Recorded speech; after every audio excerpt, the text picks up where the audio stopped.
What's going on, New York Giants fans? The Giants did it. The New York Giants went to Minnesota and they handled business. They handled their business.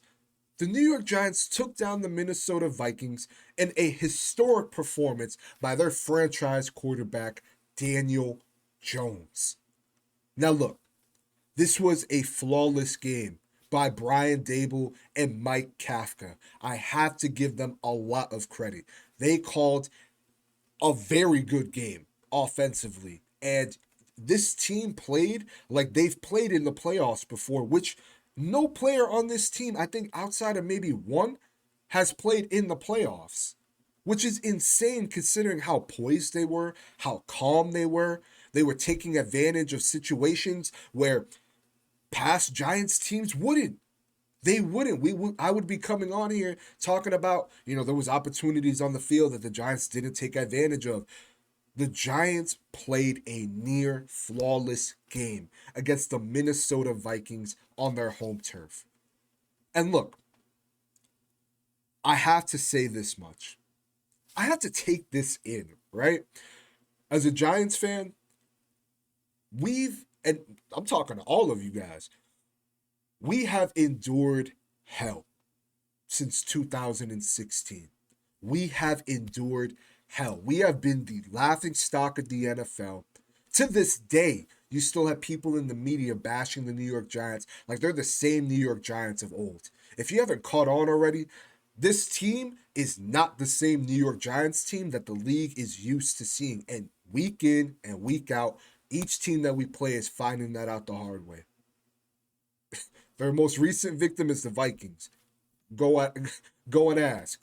So for me, seeing the growth of Daniel Jones, seeing the growth of Dexter Lawrence, Saquon Barkley, Sterling Shepard, Darius Slayton, the guys that have been here through the darkest years, some of the darkest years this franchise has ever seen.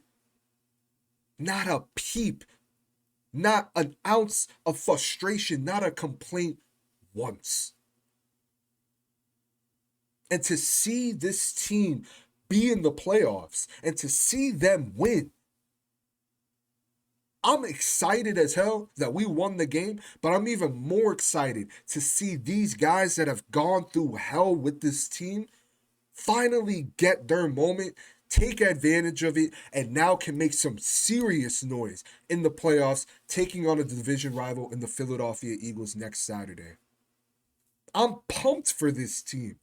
I'm so pumped for this team. And look, Daniel Jones had a historic performance against the Minnesota Vikings.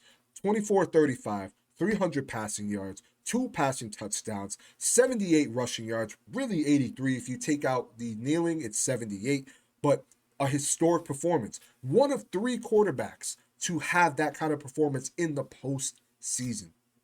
If Daniel Jones, and I feel like I have to say this week in and week out, I feel like I sound like a broken record at this point. If Daniel Jones hasn't shown to you that he's worthy of coming back for not just next season, but for at least a minimum of 2, maybe 3 years, I don't know what else he needs to do to prove to you that he is your franchise quarterback.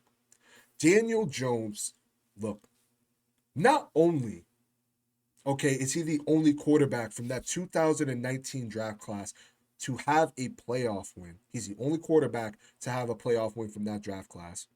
Daniel Jones has more, if not the same amounts of playoff wins. I'm going to read this little chart here because I thought it was very interesting. He has more or the same amount of playoff wins as Kyler Murray, Derek Carr, Dak Prescott, Lamar Jackson, MVP player, Baker Mayfield, Deshaun Watson, Jalen Hurts as of now, Justin Herbert, and Kirk Cousins.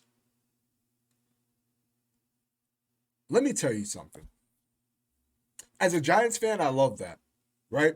I love that because I feel like the stigma that not only around the Giants, but around Daniel Jones has completely changed. I believe in my heart, honestly, that not just Giants fans that were naysayers about Daniel Jones, but people in the media, people outside of this organization looking in, that perception of Daniel Jones is changing. He has really elevated his quarterback play. And I give a lot of credit to this coaching staff. I mean, you have to give a lot of credit to Brian Dable, Mike Kafka, Jay Tierney, the quarterback coach. You have to give credit where credit is due, and they have done wonders with this offense and with Daniel Jones. But Daniel Jones has really taken his play to another level, and when it mattered most, he came in, he dominated, he looked poised, he looked confident, he was slinging the rock everywhere, he was accurate, he was making passes that we honestly, you see these passes from the better end of quarterbacks in the league. I mean, he was throwing the ball across his body, throwing it on the sideline to Isaiah Hodgins on a dime. Nice toe drag catch by Isaiah Hodgins.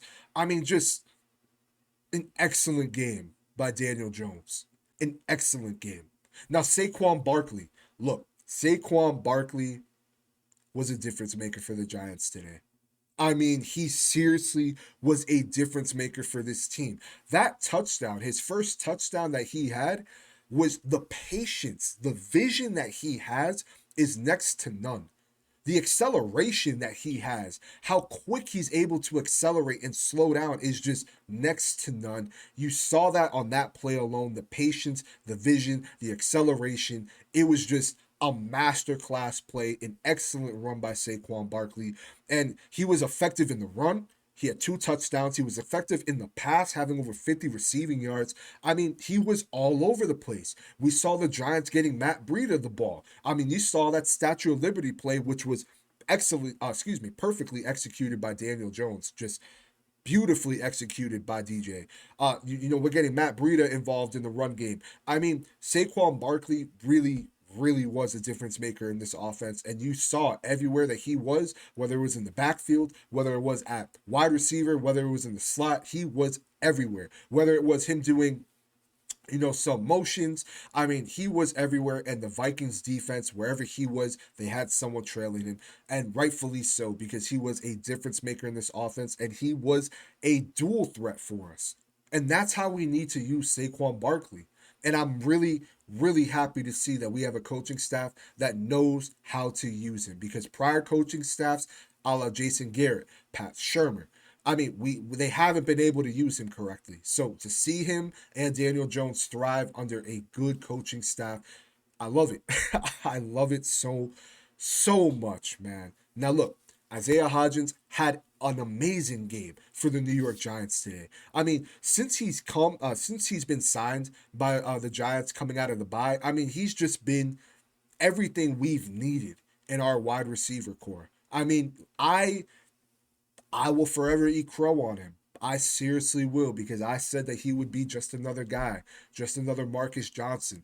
He has easily been one of the few players that have genuinely grown as me, on me, as the season has gone on. And I'm really rooting for this kid. I mean, he was eight receptions, 105 yards, 1 touchdown. Again, and just a beautiful toe drag catch on the sideline. Just, I mean, he was a difference maker today for the New York Giants. He has been since we've signed him. Now, look, Darius Slayton, look, I love the kid. I really do. I've been hard on him, and I've eaten my crow on him. Believe me. I mean, pause, but believe me, I have. But he has to go. He has to go after this season. These drops are just too costly. And I've been very patient, and I've been very understanding and supportive of him, even when I would drag him through the mud and say, we got to get rid of him, got to get rid of him. At the end of the day, I still understand the talent that he possesses, but these drops are very crucial. I mean, it nearly costed us this game. Daniel Jones hits him on a dart that he easily picks up this 3rd and 15. He probably could have gotten a good 20 yards off of that play alone. He burnt Patrick Peterson like he was doing all game. So he has that drop. You see it on his face. He's getting down on himself. I love the leadership by Saquon Barkley. and Brian Dable going up to him saying, hey, we need you. Get your head in the game. It's all good. We're going to bounce back. Don't worry, but we need you down the stretch. Don't get in your head. And you saw that. And just seeing this team, unify and get together and really show that, they really love each other. They really are arm in arm with each other. I mean, we haven't had many Giants teams in recent years that have been like this. So I love it. I genuinely love it. And look, I got to give credit to where credit is due, right? I mean, Wink Martindale. Wink Martindale. I thought honestly he called a pretty good game. There was moments where this defense was killing me, man. I mean, we still can't cover the tight end to save our lives. I mean, that's nothing new. If you're a Giants fan, you know this. We can't cover tight ends to save our lives.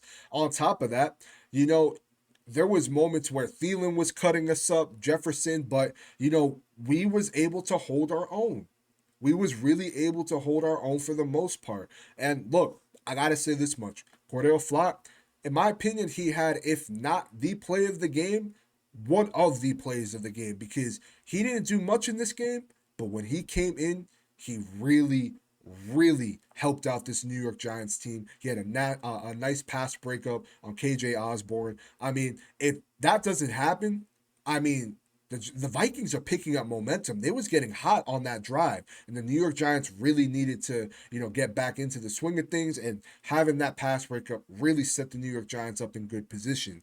Now, Dexter Lawrence was a beast in this game. I thought that roughing the passer was just egregious. Egregious. I mean, but at the end of the day, this is the NFL. This happens week in and week out. It's frustrating as hell. Kayvon Thibodeau's getting held by Christian Darrisaw damn near every play, it looked like. I mean, you had even Micah Parsons calling it out. I mean, it's ridiculous.